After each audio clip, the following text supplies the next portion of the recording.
तो आए दिन हमको निकाल देने की धमकी देना, वेतन काट दिया जाना। कई महिलाएं ऐसे हैं जो कि अपने मतलब विधवा हैं, परिवार को चलाने में सक्षम, केवल अपने घर को वहीं के कार्य से चला रहे हैं, ना तो वेतन में वृद्धि होती है। 2 साल में कोविड के समय ऐसे महामारी में जो छत्तीसगढ़ का सबसे बड़ा हॉस्पिटल है, इस जगह में हमने अपनी सेवा दी, अपने जान को जोखिम में डालकर। उस समय तो सरकार ने भी बोला कि हाँ हम कोविड के जो भी रक्षा, लेकिन उसके बदले हमको ना तो कोई प्रमाण पत्र, ना वो सम्मान भी हमें नहीं दे गया, बल्कि वो 2 साल में हमारा वेतन में भी वृद्धि नहीं किया गया था। तो आप लोगों को एक नाम दिया था कोरोना वॉरियर्स। हाँ, तो कोरोना वॉरियर्स का नाम दिया था, तो केवल नाम मिला है, उसके अलावा हमें कुछ नहीं मिला है, ना हमें सम्मान मिला है, ना प्रमाण पर, ना कि और ये ड्रेस 10,000 का ड्रेस है सर, देखो अभी 10,000 का ड्रेस है, ये कहाँ का है?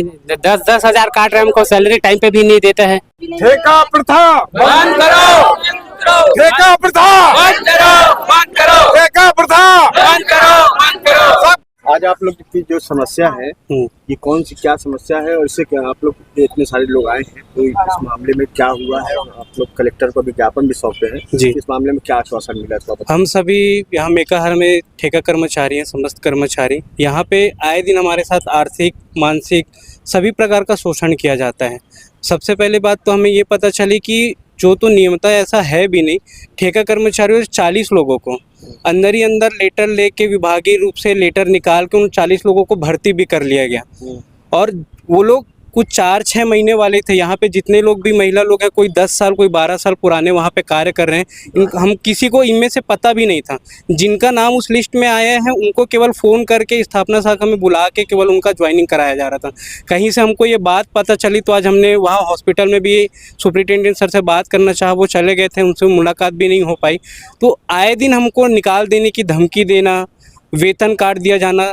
अभी तक हम लोग का फरवरी महीने का जो वेतन है, आज 15 तारीख है, वेतन समय पे कभी भी हम लोग को नहीं मिलता है। शिकायत करने पर ठेकेदार को करो तो भी निकालने की धमकी देते हैं, सुपरिटेंडेंट के पास करो तो भी निकालने की धमकी।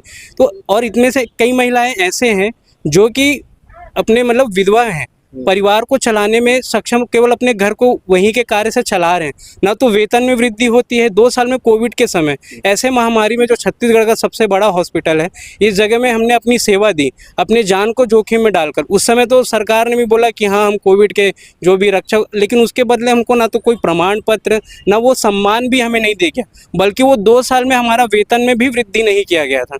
तो ये सारे जो आंशिक मानसिक रूप से पूरा जो शोषण किया जा रहा है, उसका ही ज्ञापन आवेदन देने के लिए हम सब कलेक्टर साहब के पास लिए उपस्थित हुए थे। जैसे आप लोगों को एक नाम दिया था कोरोना वॉरियर्स, हाँ, तो कोरोना वॉरियर्स का नाम दिया था, तो केवल नाम मिला है, उसके अलावा हमें कुछ नहीं मिला है, ना हमें सम्मान मिला है, ना प्रमाण पर, ना कि सरकार कभी ये भी नहीं, क्योंकि सरकारी संस्थानों पे हमेशा ठेका में अगर दे तो सरकारी दिए ना, और हम सरकारी संस्थान में तो कहीं ना कहीं हम उनके ही कर्मचारी हुए।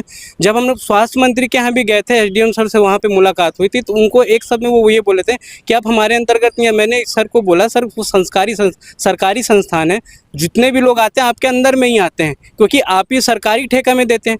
तो उनको इतना तो ध्यान होना चाहिए, अगर हम वहाँ पे दिए हैं, वो जितने भी लोग यहाँ पे कार्य करते हैं उनका कैसा टाइप में वेतन दिया जा रहा है, नहीं दिया जा रहा है, तो ऐसा कोई भी लाभ हमें नहीं मिलता है, ऊपर से सिर्फ डराया जाता है। तो जो ठेकेदार है, तो उन्होंने जो है ये लगभग काफी सारी महिलाएं हैं जी, तो ये कितनी संख्या है आप लोगों की? लगभग 700 कर्मचारी ठेका के रूप में है। सफाई कर्मचारी, गार्ड, लैब अटेंडेंट और स्ट्रेचर बॉय, ऐसे करके, और कंप्यूटर ऑपरेटर, लगभग टोटल 700 कर्मचारी वहाँ पे कार्यरत हैं। और केवल इसी डर से कि चलो हम कार्यरत हैं और कर भी रहे हैं, ऐसा नहीं है, बट हमारी मांगें कभी सुनी ही नहीं जाती। हमारी और कुछ ऐसा अलग से कोई मांग नहीं है कि हमें एकदम नियमितीकरण किया जाए, लेकिन आज जब 40 लोगों का किया जा रहा है, जिनको 2-4 महीने में हुआ है, तो अगर ऐसा किया जा रहा है, जो ठेका दर पे जो दिया जाता है, हाँ, वेतन दिया जाता है, वो वेतन मान कलेक्टर दर पे दिया जा रहा है कि वो अपने? नहीं, ये ठेका वो अपने हिसाब से दिया जाता है, क्योंकि उसमें वो लोग शुरू में साइन करवा लेते हैं, जैसा भी जो भी फॉर्म डलवाते हैं, लेकिन जो यहाँ से बढ़ता भी जो वेतन है 2 साल से, वैसे नियमानुसार हर 6-6 महीने में बढ़ता है, लेकिन 2 साल में वो वेतन बढ़ा के नहीं दिया गया। 2 साल वेतन पूरा तरह रुक, अभी 1 साल हुआ है जो हमारा वेतन बढ़ा है। आज से 2 साल पहले हम लोग का 8,164 था, वही था, अभी 1 साल में 9,000 रुपये आना शुरू हुआ है।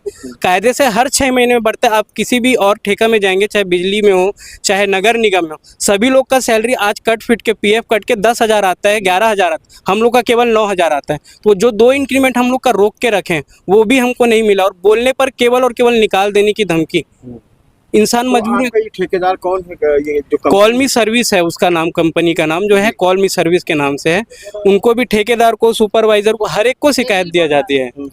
और ऐसा है कि अगर छुट्टी, अगर किसी इंसान के घर में कुछ कार्यक्रम होता है, अगर कोई खत्म हो गया, कुछ हो गया, तो अगर वो 2 दिन छुट्टी लिए तो वो 2 दिन की जगह 3 दिन 4 दिन का वेतन काटते हैं। ऑलरेडी सैलरी इतनी हमारी कम है, उसमें भी आप 2 दिन की जगह अगर 4 दिन का सैलरी काटेंगे, इतने महंगाई के ज़माने में वो अपने बच्चे को पढ़ाएं कैसे और अपना घर चलाएं कैसे? कुछ महिलाएं इसमें जो केवल अपनी ही बलबूते पे अपनी फैमिली की जिम्मेदारी वो उठा रहे हैं, तो अपने घर कैसे चलाएंगे इतने महंगाई के ज़माने में? तो महिलाओं के लिए तो अभी सुप्रीम कोर्ट ने भी और केंद्र की सरकार ने भी कुछ नए कोऑर्डिनेट्स जो है ना अभी जारी जी। किए हैं। तो क्या ऐसे कोई भी अभी नया संशोधन नियम लागू हुआ है आप लोगों के लिए? कुछ भी नहीं हुआ है। यहाँ पे ये जो भर्ती भी की गई है, ये अंदर ही अंदर गुप्त रूप से की गई है, ना तो कोई लेटर हुआ है। वरना अगर ऐसा किया जाता है तो एक लेटर प्रॉपर निकलता है कि इनको दैनिक वेतन भोगी में लिया जाए या इनको लिया गया है, हमको पता ही नहीं है। सूचना जारी कोई भी सूचना जारी नहीं किया गया। इसको अंदर ही अंदर सुपरिटेंडेंट के अंदर जिन्होंने भी मिलके किया है वो अंदर ही अंदर हुआ है, बाकी हमें कुछ भी पता नहीं है। अच्छा, अपना परिचय दे दिए। मैं लैब अटेंडेंट में हूँ, वहाँ माइक्रोबायोलॉजी में। बाकी सब जितनी भी दीदी लोग हैं सब सफाई कर्मचारी में हैं। इधर भाई लोग खड़े हैं, कुछ गार्ड लोग हैं, कोई स्टेशर बॉय लोग हैं। ये जितने भी लोग हैं सब वहीं कार्यरत हैं। हम केवल कलेक्टर साहब के पास यही अपना प्रार्थना लेके आए हैं कि जितने लोग वहाँ पे काम कर इतने सालों से, और कोविड के समय भी पूरा जी जान लगा के हम लोग काम के, क्योंकि हर वर्ग में जैसे डॉक्टर ज़रूरी है वैसे चतुर कर्मचारी भी ज़रूरी है, उसके बिना कोई काम नहीं हो सकता है। तो ये हमारी अहमियत को समझे और हमारे कार्य क्षेत्र को समझे कि हम कैसे अपना समय दे रहे और ईमानदारी से। हमारा पंचिंग सिस्टम है, ऐसा भी नहीं कि हम लोग कोई गलत समय में आए। हमारा पंचिंग के हिसाब से सैलरी बनता है। अगर 1 घंटा लेट होने पे उसका भी सैलरी काटते हैं। तो जब हम अपनी जिम्मेदारी से काम कर रहे हैं तो उसका भुगतान भी हमें वैसा मिलना चाहिए। और सरकार कम से कम हम पे ध्यान दे कि ऐसे मतलब सरकारी संस्थानों पे जब हम कार्य कर रहे हैं उसको सुचारू रूप से हम योगदान दे रहे, तो हम पे भी ध्यान दें। DA सब रेगुलर लोग का इतना बढ़ाते हैं भाई, उनका अगर 50 है तो हमारा 2000 4000 हमारा भी तो इंक्रीमेंट कर सकते हैं। समस्या बहुत दिनों से बनी हुई है। कायदे से यह है कि जो नियम बोलता है छत्तीसगढ़ श्रम विभाग का, वो ये बोलता है कि हर 6 महीने में सरकार का गाइडलाइन हर 6 महीने में बढ़ता है। लेकिन इन लोग जैसे बता रहे हैं कि इन लोग को 2-2 साल से कोई इंक्रीमेंट नहीं हुआ, ये चीज़ें गलत है। और कालमी सेंटर को जरूर हम लोग पूछेंगे कि ऐसा कैसे हो रहा है, इनका SIC का क्या हो रहा है। कई लोग को SIC के बारे में मालूम नहीं है, या अपने परिवार का फोटो उनको लगाना है ताकि कभी कोई दुर्घटना हो जाती है तो इनके साथ साथ इनके परिवारों को बीमा मिलना चाहिए, वो नहीं मिल रहा है। कई लोगों ने नहीं किया होगा अपना परिवार का, देखिए कुछ लाभ नहीं। तो इस तरीके का यहाँ पर कार्यक्रम हो रहा है मेकाहारा हॉस्पिटल में, जो कि गलत है। और हम लोग इन लोग के साथ में हैं। इन लोग का DA जो हर 6 महीने में बढ़ना चाहिए उसको बढ़वा के रहेंगे। अपने परिचय दे दीजिए। अजय चकोले, प्रदेश प्रवक्ता गोंडवाना गणतंत्र पार्टी। ड्रेस का 10,000 बताइए। मेरे समस्या ये है सर, जैसे ना मतलब टाइम में पैसा नहीं मिलते हैं, और जैसे पैसे के लिए ना सुपरवाइजर लोग को बोलने से ना क्या बोलते हैं, तू नेतागिरी कर रहे, तुमसे पुराने जैसे काम में निकाल देंगे, ऐसे करके ना सुपरवाइजर लोग आए दिन धमकी चमकी लगाते हैं।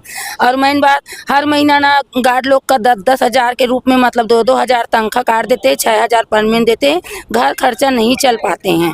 पूरा 10,000 वर्दी का लेंगे ऐसे करके बोलते हैं, कौन काट रहे, बोलते हैं कंपनी से कट रहे ऐसे बोलते हैं। सुपरवाइजर लोग बोलते हैं सर, और सुपरवाइजर लोग के पास जाने से ना धमकी चमकी देते हैं और हमारे कुछ भी सुनते नहीं है। वहाँ पे बड़े बड़े कर्मचारी के पास जाते हैं तो कोई सुनते नहीं है, एक दूसरे फोन में ना बोलते हैं और भाग जाते हैं, मुलाकात करने नहीं देते हैं। अच्छा, अपना परिचय दीजिए। धन्यवाद सर। आपका नाम क्या है? मेरा नाम मधु बघेल। वीडियो कॉल करे, मतलब तुम लोग वहाँ गए हो तो हम लोग के पास प्रूफ भी है सर। भी है तो क्या बोलते हैं, तुम लोग को काम में नहीं रखेंगे, निकाल देंगे। तुम लोग वहाँ गया हो करके धमकी दिया। हाँ, हमें 13 साल हो गया ड्यूटी करते। 13 साल से 13-14 साल हो गया है। 2000 सरोज। अच्छा, 13-14 साल हो गया। और मेरा